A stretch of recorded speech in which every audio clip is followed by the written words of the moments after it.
আমরা শুনবো গীতি আলেখ্য। হ্যালো হ্যালো হ্যালো,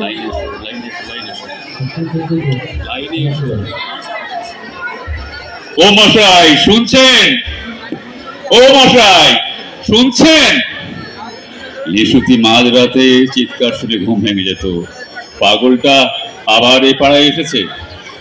বড় জোর 1 মিনিটের জ্যোতি, তারপর আবার সেই চিৎকার, ও মশাই শুনছেন?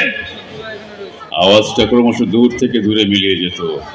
কিন্তু ওই চিৎকারটা থেমে যাওয়ার পরেও বহুক্ষণ ধরে কলকাতার হর্মে হর্মে দেওয়ালে দেওয়ালে ধাক্কা খেতে খেতে অনুরণিত হতে থাকতো, ও মশাই শুনছেন? শুনছেন? শুনছেন? আমি তখন তরুণ, সবে দেশ স্বাধীন হয়েছে।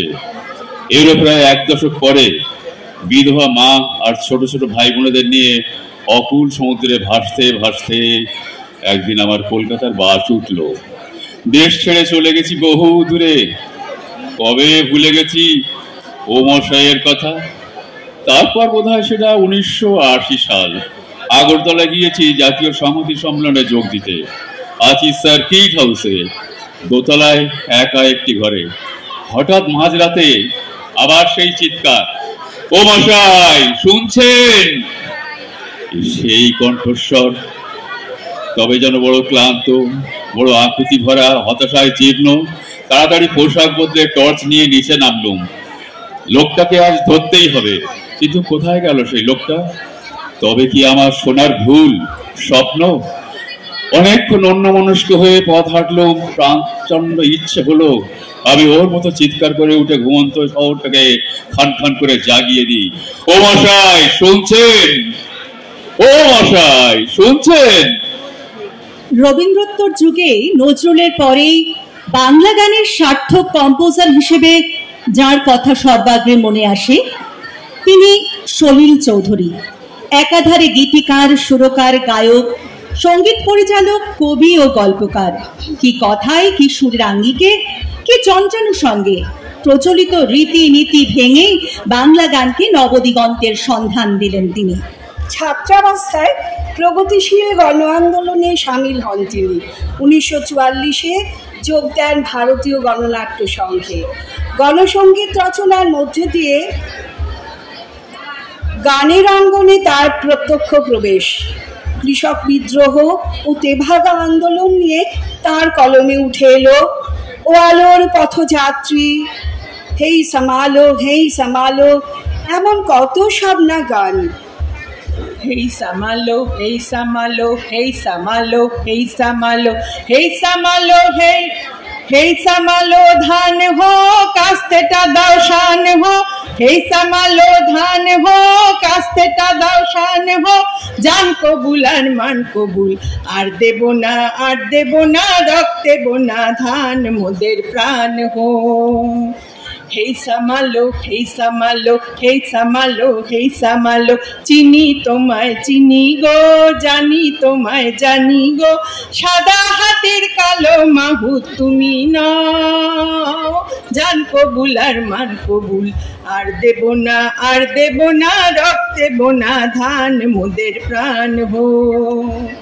50 লাখ প্রাণ দিছি, মা বোনেদের মান দিছি, কালো বাজার আলো করো তুমি না। জান কবুল আর মান কবুল, আর দেব না, আর দেব না, আর দেব না, ধান মোদের প্রাণ হো।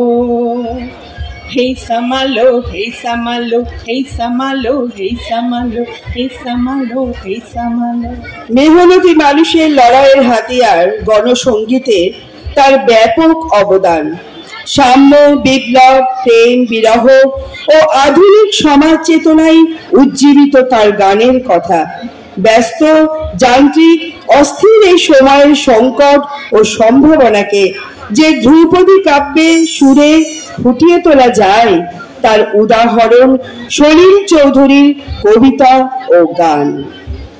এখন আমরা নিশ্চিন্তেপুরে বাস করছি, কারুর কোনো ভাবনা নেই। খাচ্ছি, দাচ্ছি, আরাম করছি। গৌরী সেন টাকা জোগাচ্ছেন, শুধু মাঝে মাঝে তিনি বড় ভোগাচ্ছেন। আমরা সেই রাজনীতি ফাজনীতি বুঝি না, দুদিনের জীবন, একটু আরাম চাই। মদটা মাংসটা কখনো সখনো এটা হলেই আমরা সন্তুষ্ট।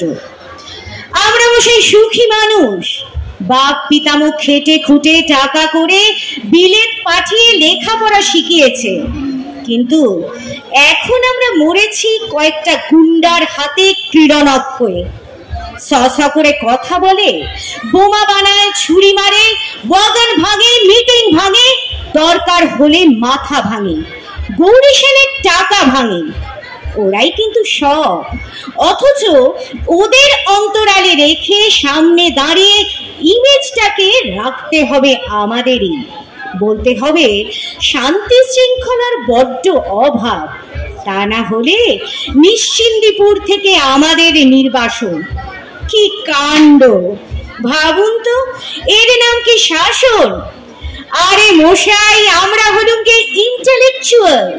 গৌদর, ফেলিনি, সত্যজিতের কোনটা আসল কোনটা ভেজাল এই নিয়ে মাথা খুঁড়ে খুঁড়ে চকচকে টাক পড়ে গেল।